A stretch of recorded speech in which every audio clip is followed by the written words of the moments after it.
দর্শক আপনাদের মাঝে আবার ফিরে আসলাম অসহায় মেয়ের কাছে। আমরা শুনবো তার জীবন কাহিনী। আসসালামু আলাইকুম। ওয়ালাইকুম আসসালাম।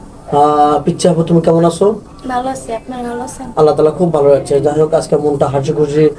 সকালে কি খেয়েছো, মানে কি নাস্তা করেছো? হ্যাঁ করছি। কি খাওয়া দাওয়া করছো? ভাত খাইছি। ভাত খেয়েছো না? তোমার নামটা কি জানতে পারি আরেকবার? আমার নাম সাদিয়া। সাদিয়া। তোমার হোম ডিস্ট্রিক্ট? আমার হোম ডিস্ট্রিক্ট হচ্ছে নওগাঁ। নওগাঁ। ফ্যামিলিতে কে কে আছো? কে কে আছে আরেকবার জানতে চাই। ফ্যামিলিতে আমার মা আছে। ও, মা আছে আর বাবা নাই তো? ভাই বোন? ভাই বোন আমি একাই। তুমি একা? তো যাক, দুনিয়াতে তুমি একা আছো। সবসাথে তোমার সুখী আর কথা ছিল, যদি টাকা পয়সা থাকতো তাহলে তোমার সাথে সুখী আর কেউ হতো না, বুঝছো? তো যাই হোক, আমাদের ক্যামেরার সামনে কি জন্য আসছো? সহযোগিতার জন্য না বিয়ের জন্য? সহযোগিতা বিয়া দুইটাই বলা যায়। দুটাই।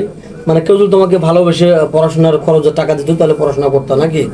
আর যদি কেউ বিয়ে করতো তাহলে তো আরো হ্যাপি। বিয়ে করে যদি পড়াশোনা চালিয়ে যায় তাহলে তো আরো ভালো। তো যাই হোক,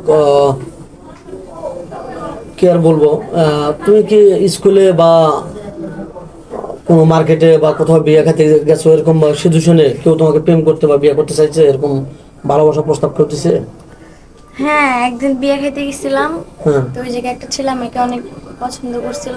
আচ্ছা মানে ডাইরেক্ট বিয়ে করার জন্য অনেক পাগল হয়ে গেছিল। আচ্ছা। পরে ওর এত দুর্বলতা দেখে আমি ফ্যামিলিতে জানাইছি, কিন্তু পরে খবর নিয়ে দেখে যে ওর বউ বাচ্চা সবই আছে। তাহলে তো একটা ধোকায় পড়ে, মানে পড়াই ওরকম সিচুয়েশনে পড়ছিল না? হ্যাঁ, আমিও অনেকটাই ওর প্রতি দুর্বল হয়েছিলাম ওর ভালোবাসা দেখা।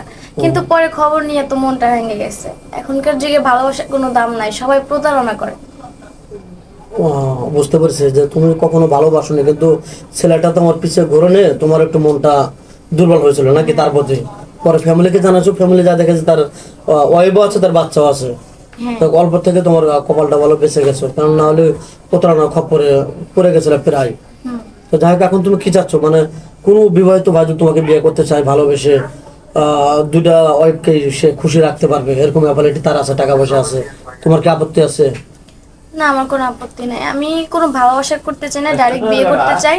তো এরকম যদি কেউ থাকে যে ছলনা করবে না, ঘর সংসার করবে, সারা জীবনের দায়িত্ব নেবে, তাহলে আমি বিয়ে করতে চাই।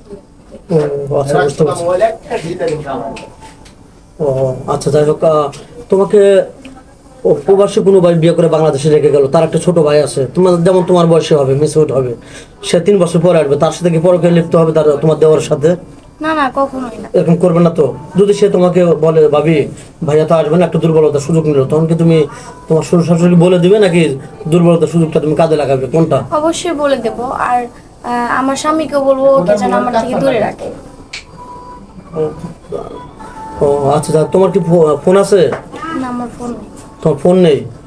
যাই হোক, মেয়েটা কোনো ফোন নেই, খুবই অল্প বয়স। মেয়েটা আসলে টাকা পয়সা থাকলে পরে ভালো করে বিয়ে হতো, আসলে টাকা পয়সা নেই, মেয়েটা খুবই গরিব, ওর বাবা নেই, একদমই থিম একা। তো আমাদের নাম্বার দেওয়া থাকবে, মানে ইউটিউব চ্যানেল কর্তৃপক্ষের নাম্বার দেওয়া থাকবে, কেউ ভিডিও কল দেবেন, অডিও কল দেবেন, ভিডিও কল দিলে ব্লক করতে বাধ্য হবো।